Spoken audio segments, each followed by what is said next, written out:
Ah, Markan, my friend, your mother looks amazing. How dare you? That is not my mother, that is my wife.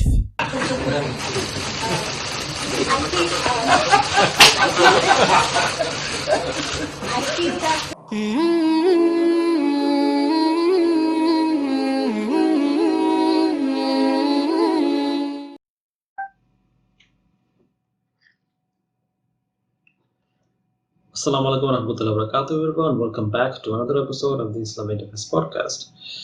Today, I will be responding to a very, I guess I can't say he's famous, but a popular Hindu apologetic.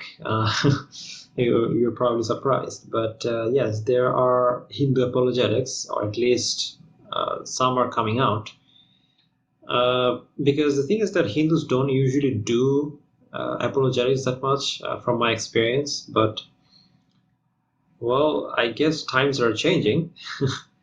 So this is a YouTube channel dedicated to doing Hindu apologetics. This one caught my eye. So in this video, he tries to defend the position that Hinduism is apparently not a religion of the scripture.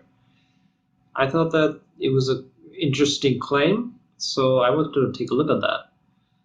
And so yeah, let's see what he has to say. With Christianity and Islam, the situation is clear. One has to believe in key doctrines such as the saving grace of Christ or the prophethood of Muhammad. Hinduism, however, works in a radically different way.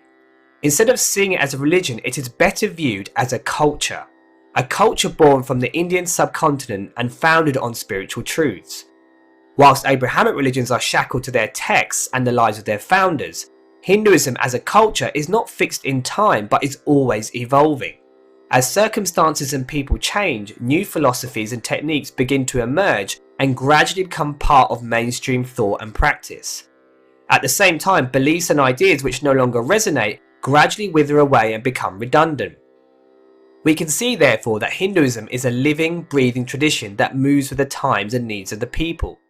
Okay, so here he's commenting the appeal to a false authority fallacy. First of all, what makes him think that he's an authority on Hinduism? I mean, what makes him think that he can decide what Hinduism is and what Hinduism isn't? I mean, is he a scholar? I mean, I saw no certification or qualification on his part. Is he divinely inspired? No. So what's going on here? I mean, just imagine this, right? You're a teacher and you try to teach your student a lesson, and you ask your student a question.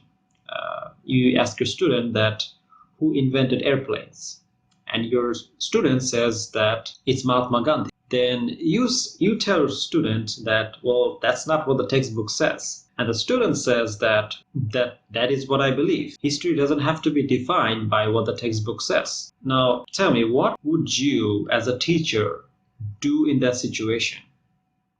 Would you accept your student's argument that history doesn't have to be defined by what the textbook says? Or would you instead spank him? I think it's the latter. Now, the thing is that whether something about a subject is true or not has nothing to do with what the people believe about it. For example, I could believe that the sky is pink. That doesn't mean that the sky is actually pink. Same thing here. Just because you think that Hinduism is a living, breathing tradition doesn't mean that it actually is.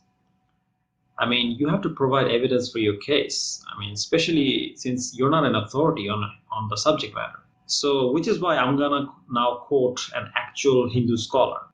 Now, Dharma Speaks love to quote Swami Vivekananda. He even showed this picture in the video. So let me quote Swami Vivekananda and let's see what he has to say on this matter and what he thinks is Hinduism. In case you guys don't know, Swami Vivekananda is he's a huge scholar. He's like the Ibn Taymiyyah of Hinduism. So yeah, this is what Swami Vivekananda has to say regarding Vedas and the Hindu scriptures. So he says, by the word Shastras, the Vedas without beginning or end are meant. In matters of religious duty, the Vedas are the only capable authority. The Puranas and other religious scriptures are all denoted by the word Smriti, and their authority goes so far as they follow the Vedas and do not contradict them. You can read about this in the complete work of Swami Vivekananda by Swami Vivekananda, volume 6. Now, this is the actual definition, the actual academic definition of what Hinduism actually is.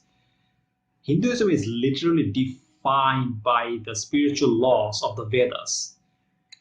The other Hindu scriptures are also part of Hinduism as long as they do not contradict the Vedas. So I want to ask Dharma Speaks a question.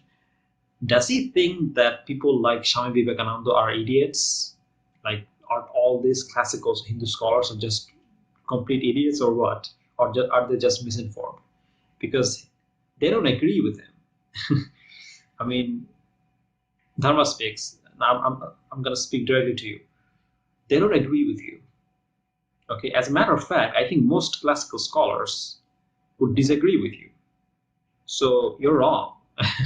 Hinduism is not a living, breathing tradition that changes over time. Hinduism is literally defined by the spiritual laws of the Vedas and the other scriptures, as long as they don't contradict the Vedas. So, which makes Vedas the main book on Hinduism, same as the Quran or the Bible in Islam and Christianity. Now, also, Dharma Speaks is not an academic or an authority on Hinduism.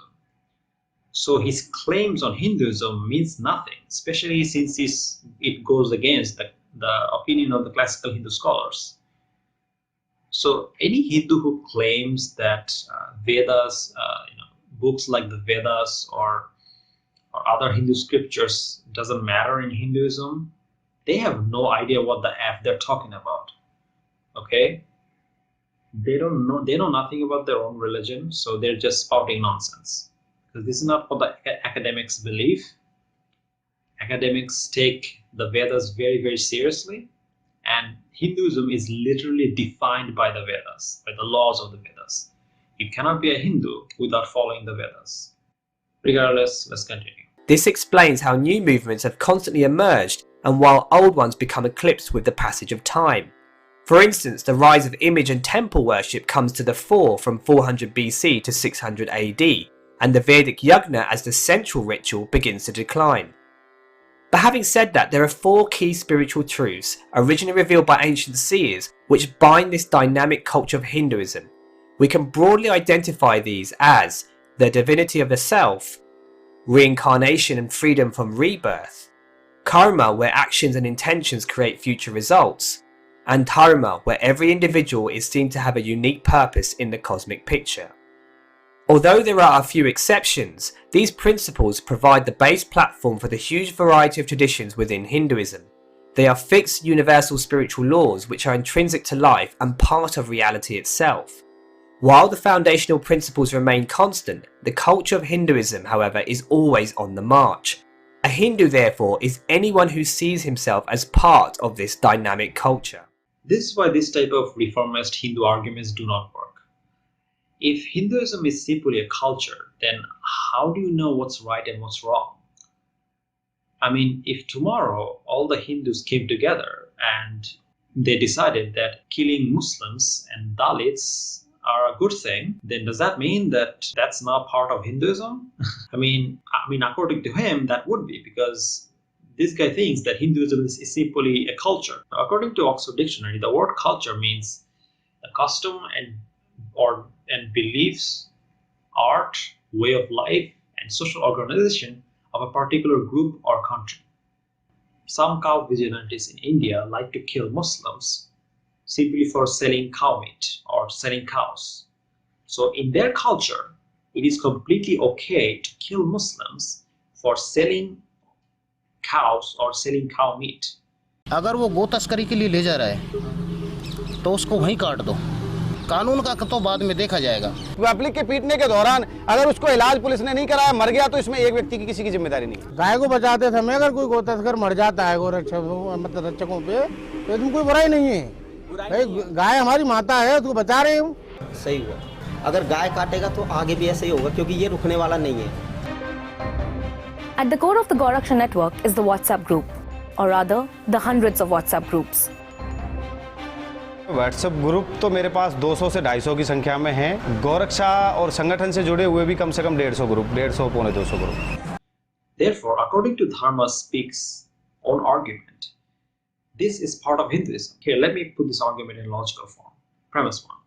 According to Dharma speaks, Hinduism is simply a culture or way of life. Premise 2.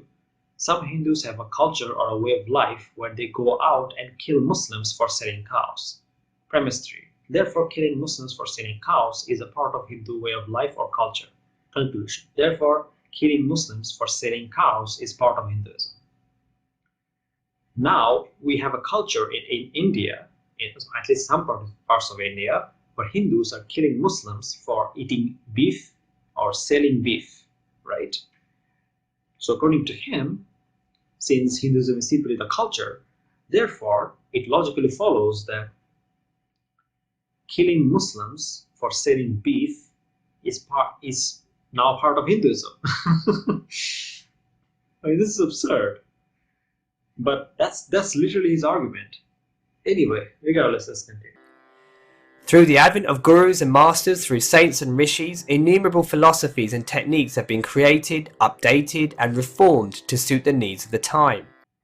Okay, and now in modern times, a new philosophy has emerged, which is killing Muslims for eating beef or selling cows. So why won't this philosophy be part of Hinduism? With this, I want to end this video. But before I go, I want to make an announcement. If there's anyone out there who's watching this video who has a business and you would like to sponsor my videos, then you can contact me. My email address is in the description. Will be in the description, inshallah. So if you want to sponsor my videos, then you can contact me. As long as the business you conduct is halal and there's no haram things in it, I would gladly promote your business. And I'm looking for sponsors. So if you have a halal business, then please do consider sponsoring my videos. It would actually help me a lot, since I make no money from any of this. And to be honest, this is not about money for me. The thing is that I want to grow my channel into something bigger. I want to buy better equipment. As you can see, my mic sucks and I need a better camera. And so and this way, if you have a halal business, I can promote Muslim businesses and it would help the Muslim economy. At the same time, it would also help me. So I think this is a good business transition, which is why if you have a halal product or anything like that, you can contact me in my email below. So and yeah, I would love to work with you guys. So yeah, that's my announcement, and thank you guys for watching. Inshallah, my next video, I'll post it soon. I'll let you guys know when it drops. But it's gonna be something interesting. It's something I've never tried before. I'm gonna try a live stream, see how it goes. But yeah, thank you guys for watching. Jazakallah khairan. Assalamu alaikum warahmatullahi wabarakatuh.